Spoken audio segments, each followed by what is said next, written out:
You think that there are some Americans who need Coca-Cola to survive? Is that your testimony?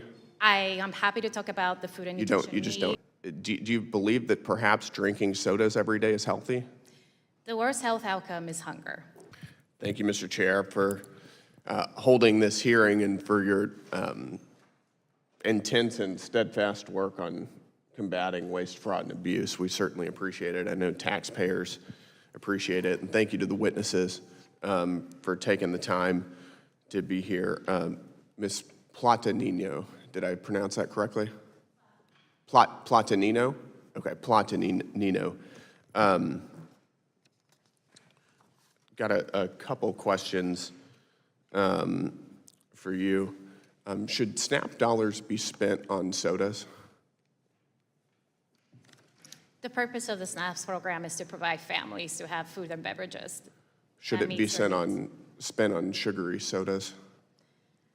I am happy to talk about hunger and nutrition, but not dictate what Americans should or should not eat or may have access to. I'm asking if tax dollars should be used to pay for sodas. Taxpayers' money should be utilized to ensure that individuals have access to the food that they need to survive or may be accessible to them. Do they need sugary sodas to survive? Some of them do, who do have low blood issues, who may Is that have right? COVID, or who have kidney issues. You think Yes, they need there's- Coca-Cola to survive? Do you think that's the most appropriate use of our tax dollars? I am not a physician, but medical records and expertise You were do show just that in citing some the circumstances health they do. needs, apparently, of the American people. So do the American people need Coca-Cola to survive? I did not say that. I said that. I'm asking you. I'm giving you the opportunity to say yes or no. I will not answer for individuals and their choices. You think that there are some Americans who need Coca-Cola to survive? Is that your testimony? I am happy to talk about the food and nutrition You just don't needs know. that individuals have. You just don't know.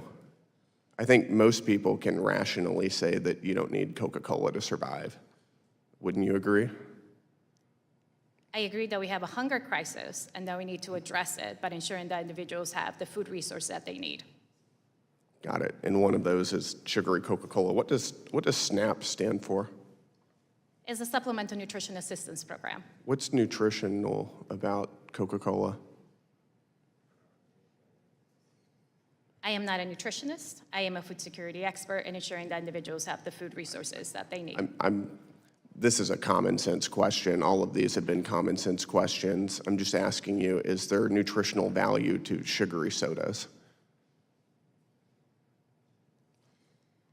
It's a yes or no question. I am not an expert. I would have to look at the dietary guidelines. You're not an and look at expert. everything. I don't think that there's nutritional value to sugary sodas. I think most people in this room would agree with that assessment.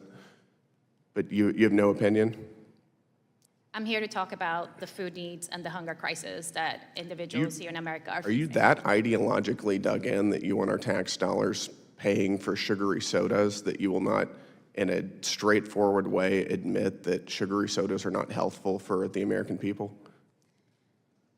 I think that focusing on soda when people are going hungry. We spend a is an lot of issue. our tax dollars are spent on soda. That's why I'm asking about it. We have And no. you appear to be so ideologically dug in that you won't answer a simple question that that's not an appropriate use of our tax dollars and that does not, in fact, make the American people more healthy. I won't answer because there's no data sort of proving that. Do you need data to determine whether drinking soda is healthy? I think. I'm sorry, it's a serious question. Is there some? Do you believe that perhaps drinking sodas every day is healthy? The worst health outcome is hunger. When the individuals don't have the resources. Do you satiate hunger with Coca-Cola? I did not say that. But you said that the worst health outcome is hunger, and I'm asking you about sugary sodas. And I'm focusing on the nutrition needs and making sure that children have the resources. Is your organization funded by soft drink makers? I am not in charge of development, but no. It's not, okay. Is your organization funded by organizations that make money from food stamps?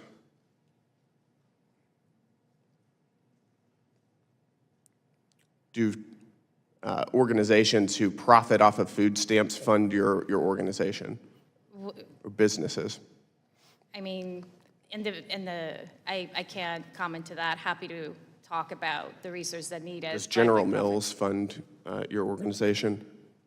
I don't have access to that information. I do. It's right here. They do fund your organization. Do they profit off of food stamps? Retailers are the major beneficiaries. Do you think that of that's a the program. conflict of interest? That's where EBT dollars are utilized. Yes, and they're profiting off of your advocacy. Do you think that that's a conflict of interest?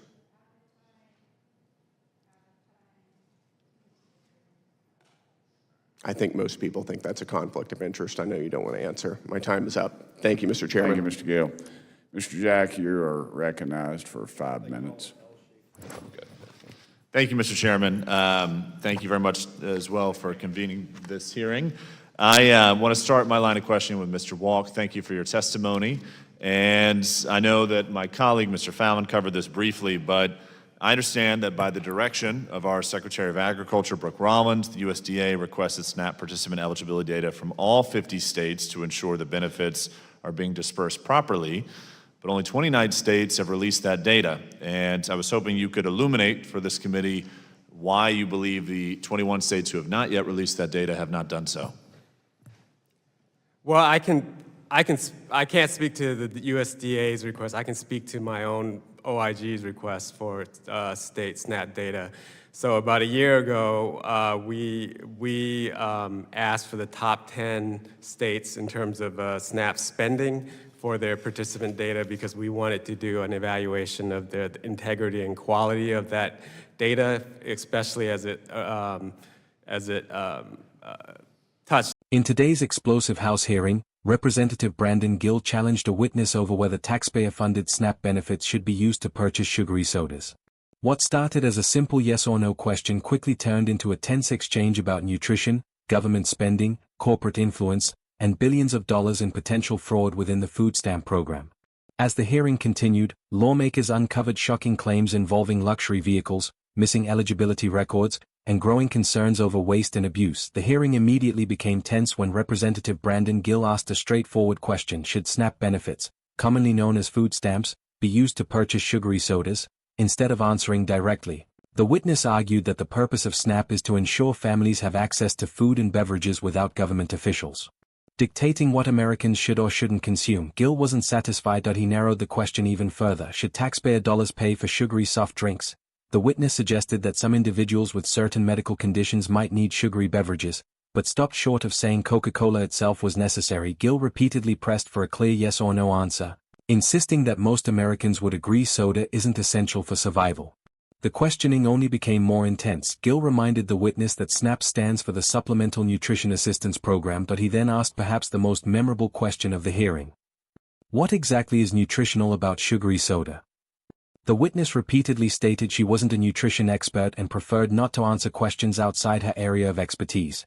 Gill responded that this wasn't a complicated scientific debate. He argued it was simply common sense. When the witness claimed there wasn't enough data to prove soda was unhealthy, Gill appeared visibly surprised, asking whether anyone truly needed research to determine if drinking sugary soda every day was good for their health. The exchange highlighted the growing divide over whether government assistance programs should place limits on what recipients can purchase. Before we continue, if you're enjoying this coverage, be sure to subscribe and turn on notifications so you never miss our latest congressional hearing breakdowns. On qualification, your eligibility to be on SNAP. We received 6 states, the data from those 6 states, and I would just say that we've finished a report of Ohio, and I think, I know I spoke a little bit to this earlier, but we found $13.3 million in anomalies just from that one state who shared their data with us. Before that report became public, they had already started working on those vulnerabilities. But 4 states, California, New York, Illinois, and Michigan, have yet to give us that data so that we could do the same thing and look at the issues in their states. We find things such as applications that miss key data like Social Security numbers, blanks in terms of citizenship, duplicate enrollments like people who are clearly not living in that state but being paid out funds from that state. So with these 4 states, California, New York, Illinois, and Michigan, if they do not provide the data, we can't even start to look at that. Now, you did mention USDA. I know that they have requested from all 50 states, the request is a little bit different, so I can't get too much into that, and they are a separate organization. But I know that from our separate requests, I have ordered a subpoena, which is very unusual that a state agency will require the IG to issue a subpoena for that kind of information, but we have issued 4 subpoenas to those states, and we're still waiting on that information. Well, we'll look forward to seeing their results once returned and complied with. Ms. Royal, next question to you. I want to commend your organization for publishing this report, Why Food Stamp Program Integrity is More Important Now Than Ever. And specifically, I just want to note from the report, in 2023 alone, food stamp enrollees in one state own more than 14,000 luxury vehicles. And among those, you had 3 Ferraris, 11 Lamborghinis, 59 Maseratis, and thousands of other luxury vehicles. The supposed goal of the SNAP program, of course, has been litigated today, but what was revealed in this report seems to be the program's reality. Help this committee and the constituents back home understand, how does a program dedicated to feeding low-income families end up subsidizing Lamborghinis and Bentleys? People make false statements on applications.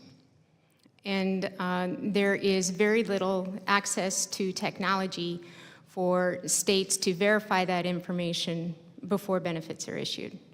So it's the pay and chase model, where even though a benefits worker may think that information is suspicious or suspect, they still have to issue those benefits, get it to a fraud investigator. Fraud investigator puts it on the stack of already overwhelming caseload and then has to go back and verify the facts. It's not having access to technology and trying to fight these increased fraud numbers with a minimum amount of investigators is a Herculean task that we can't accomplish. Thank you very much. In the closing 30 seconds, Ms. Gressler, good to see you again. Thank you for testifying again before this committee. Would love for you to close out by just illuminating how helpful the One Big Beautiful Bill Act, the Working Families Tax Cut, was in ensuring that we're rooting out waste, fraud, and abuse. Yes, it was a great first step towards that, and primarily in the SNAP program, because if you don't have accountability at the end of the day, there is zero incentive for any state or any agency that is delivering these federal benefits to be able to reduce those.